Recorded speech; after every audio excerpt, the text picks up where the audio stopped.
Welcome to Movieriffic's review of Tim Burton's Alice in Wonderland.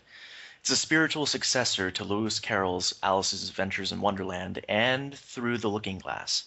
It takes place years after Alice's original Adventures in Wonderland, and here we follow her again as a 20-year-old young woman who falls through the rabbit hole, thereby escaping a fate worse than death. Arranged marriages! Yeah, it's seriously, dude, if I had to marry an ugly-ass guy like that, I would have gone to my happy place too, but it wouldn't have been Wonderland. Wasn't he And there like probably picking would his have been. nose? Dude, the guy was so disgusting. He looked like, and he was a total ginger. There's just no way to get around it. He was a total ginger. My happy place wouldn't have been Wonderland though. It would, and probably a lot of tequila would have been involved. I've been expecting Alice in Wonderland from Tim Burton even before he did Willy Wonka and the Chocolate Factory. And this is sort of the same deal as Willy Wonka and the Chocolate Factory. The very first thing I'll say is this is going to be a love-hate movie. From what I've seen from the comments and people's reactions coming out of the movie theater, you're either going to love it or you're going to hate it. Oh yeah, So that's a it's given. just one of those things. All right, well we have Alice in Wonderland, which is a story if you don't know it, then you're living under a rock because everyone's heard of this story.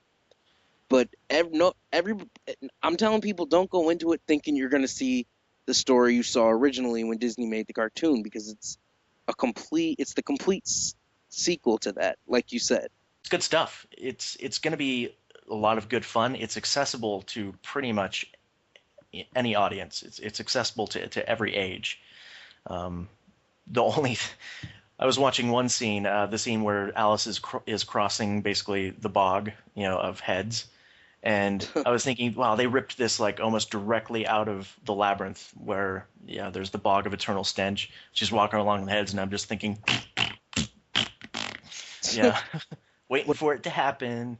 the one thing I'm going to say, the one character in this movie who I think I liked the most was the Red Queen, who was played by Helena Bonham Carter. I think she did one of the best jobs throughout all the rest of the cast. I don't think anyone else could have done a better job.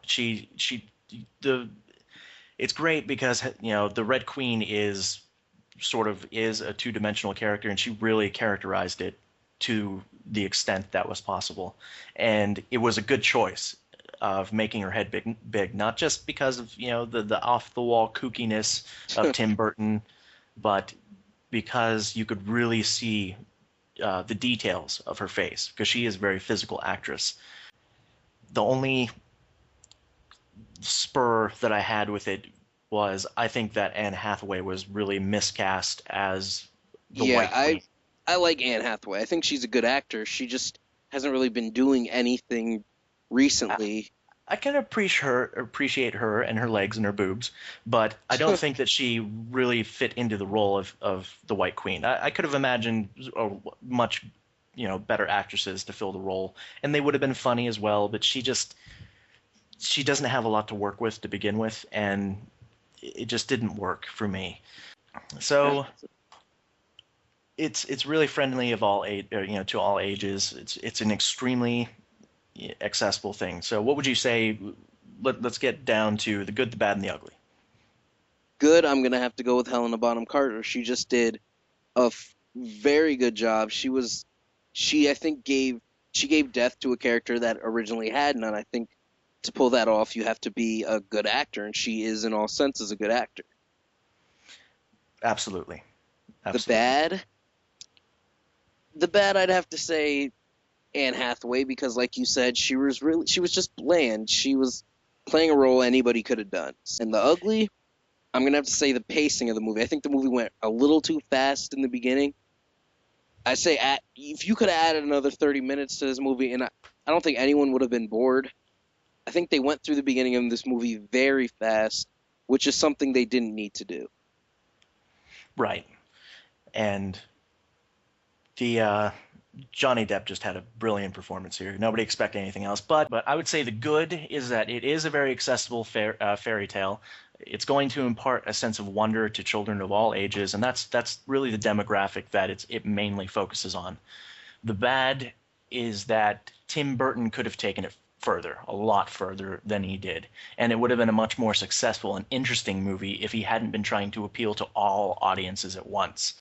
The Ugly, just Tim Burton's hair. Seriously, man. You've been in the movie industry for like, Tim Burton's hair. You've been in the movie industry longer than God's balls have been dropped.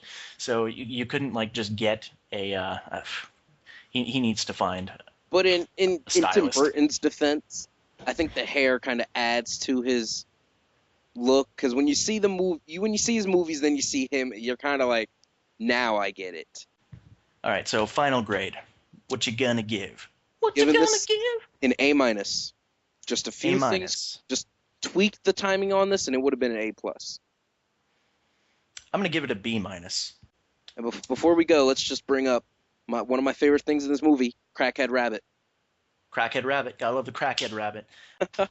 Thanks for checking us out. Alice in Wonderland. We both suggest you go see it, so get to it. The end. Bye, guys.